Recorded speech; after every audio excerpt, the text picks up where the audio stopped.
What could go wrong when you build paradise in the middle of a desert? At first, it seemed like a miracle, a glittering oasis under endless blue skies, the perfect getaway for the rich, the famous, and the dreamers escaping city crowds.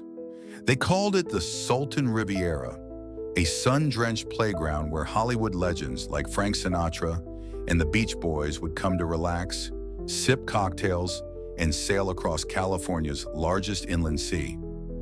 Golf courses bloomed in the sand. Yacht clubs lit up the shoreline. Millions were promised a life of peace, wealth, and sunshine. But then, the dream cracked. Today, that same paradise lies abandoned. Empty buildings crumble in silence. The waters are poisoned. Unemployment is the highest in the entire United States. And what's left behind looks more like a post-apocalyptic wasteland than a luxury escape. So what happened here? How did this golden promise turn into California's worst environmental disaster? This is the forgotten story of Imperial County.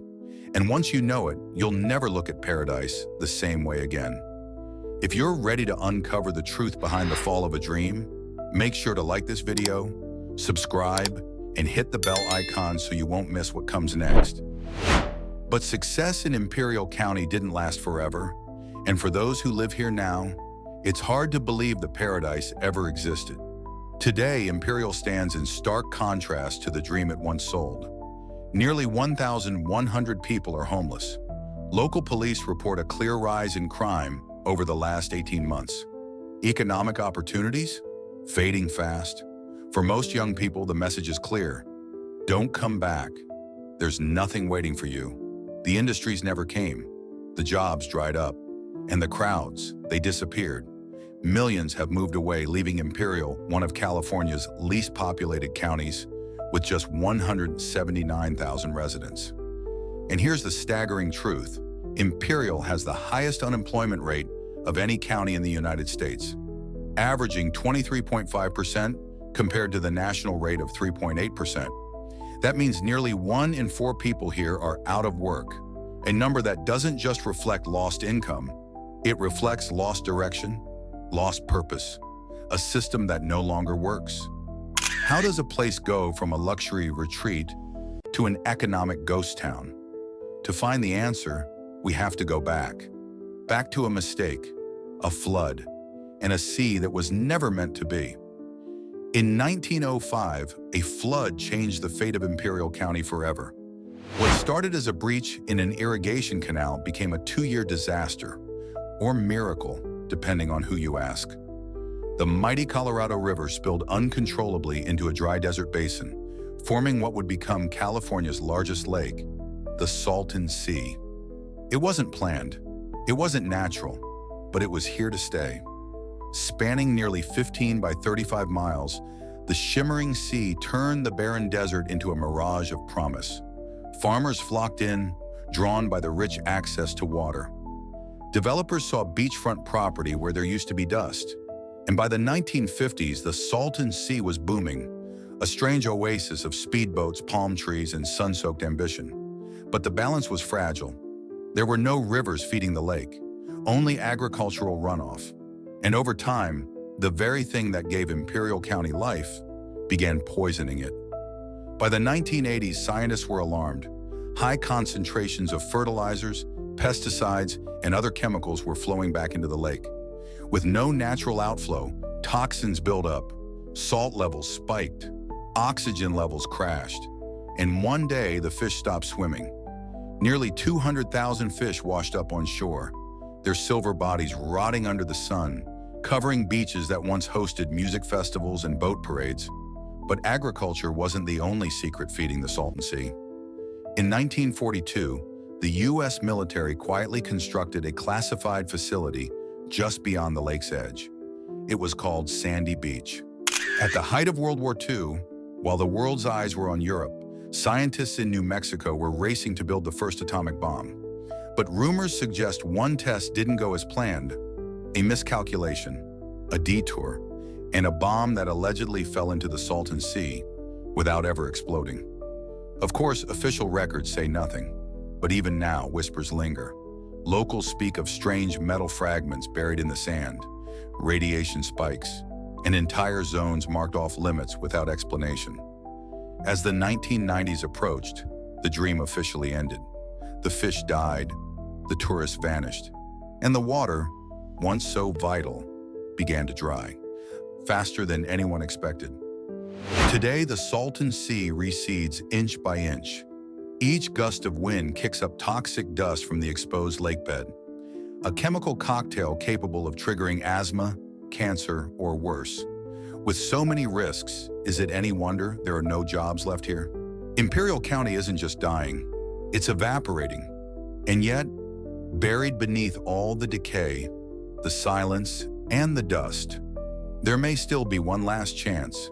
Beneath the dried lakebed of the Salton Sea lies something the world desperately needs: lithium. This soft, silvery metal, often called white gold, powers the future.